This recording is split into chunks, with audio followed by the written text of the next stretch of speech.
ربي بالمصطفى بلغ مقاصدنا يا ربي بالمصطفى. بسم اللہ الرحمن الرحیم. ناظرین، حضرت وہب بن منبح رضی اللہ عنہ سے روایت ہے کہ انہوں نے کہا کہ میں نے 71 کتابیں پڑھی ہیں، ان سب میں نے یہ بات پائی کہ اللہ تعالیٰ نے تمام لوگوں یعنی کل مخلوق کو حضور اکرم صلی اللہ علیہ وسلم کے مقابلے میں ایک حقیر ذرے کے برابر فہم و دانش عطا فرمائی تھی، اور اس بات میں کوئی شبہ نہیں کہ نبی کریم صلی اللہ علیہ وسلم عقل و حکمت میں تمام مخلوق سے افضل ہیں۔ کائنات کا سب سے بڑا معجزہ قرآن مجید ہے۔ اللہ تعالیٰ نے آپ کو عطا فرمایا، رسول اللہ صلی اللہ علیہ وسلم پر اللہ تعالیٰ نے دین کو مکمل فرما دیا۔ رسول اللہ صلی اللہ علیہ وسلم کی چاہت کے مطابق قبلہ تبدیل کیا گیا۔ رسول اللہ صلی اللہ علیہ وسلم کے پسینے مبارک کی خوشبو تمام خوشبوؤں میں سب سے زیادہ لطیف خوشبو اور سب سے افضل خوشبو تھی۔ حضرت جابر رضی اللہ عنہ فرماتے ہیں کہ جب کوئی راستہ حضور اکرم صلی اللہ علیہ وسلم طے فرماتے تو وہ راستہ آپ کے جسم اطہر کی خوشبو سے مہک جاتا تھا اور لوگ جان لیتے تھے کہ آپ اس راستے سے گزرے ہیں۔ پتھر اور درخت کا سجدہ کرنا۔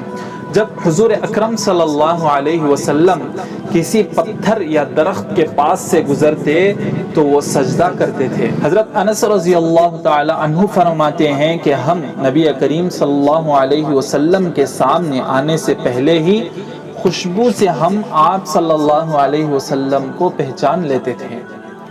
حضرت عائشہ رضی اللہ تعالی عنہ فرماتی ہیں کہ میں سوت کاٹ رہی تھی اور حضور نبی کریم صلی اللہ علیہ وسلم جوتا سی رہے تھے کہ آپ کی پیشانی مبارک پر پسینہ آ گیا، اس سے ایسا نور پیدا ہوا کہ میں حیران رہ گئی۔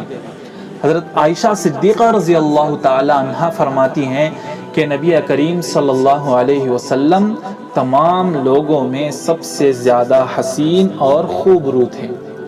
حضرت عائشہ صدیقہ رضی اللہ تعالی عنہ فرماتی ہیں کہ حضور اکرم صلی اللہ علیہ وسلم کے رنگ میں نورانی کیفیت تھی۔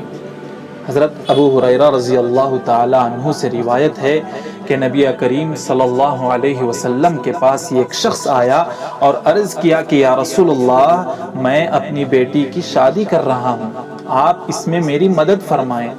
آپ صلی اللہ علیہ وسلم نے فرمایا کہ اس وقت تو کچھ موجود نہیں ہے، لیکن تم کھلے منہ کی شیشی اور درخت کی ٹہنی لاؤ۔ وہ دونوں چیز لایا۔ نبی کریم صلی اللہ علیہ وسلم نے دونوں کلائیوں سے پسینہ پوچھ کر شیشی کو بھر دیا۔ آپ نے فرمایا یہ اپنی بیٹی کو دو اور کہو کہ یہ لکڑی کی شیشی میں ڈبو کر خوشبو لگائے۔ چنانچہ لڑکی نے ایسا ہی کیا اور اس وجہ سے اس کے گھر کی شہرت بین المطیبین خوشبو والا گھر کے نام سے مشہور ہو گئی۔ حضرت معاذ بن جبل رضی اللہ عنہ فرماتے ہیں کہ ایک مرتبہ نبی کریم صلی اللہ علیہ وسلم کے قریب ہوا تو ایسی تیز مہک اور لطیف خوشبو آپ کے جسم سے خارج ہو رہی تھی کہ مشک و عنبر کی خوشبو بھی ایسی نہ تھی۔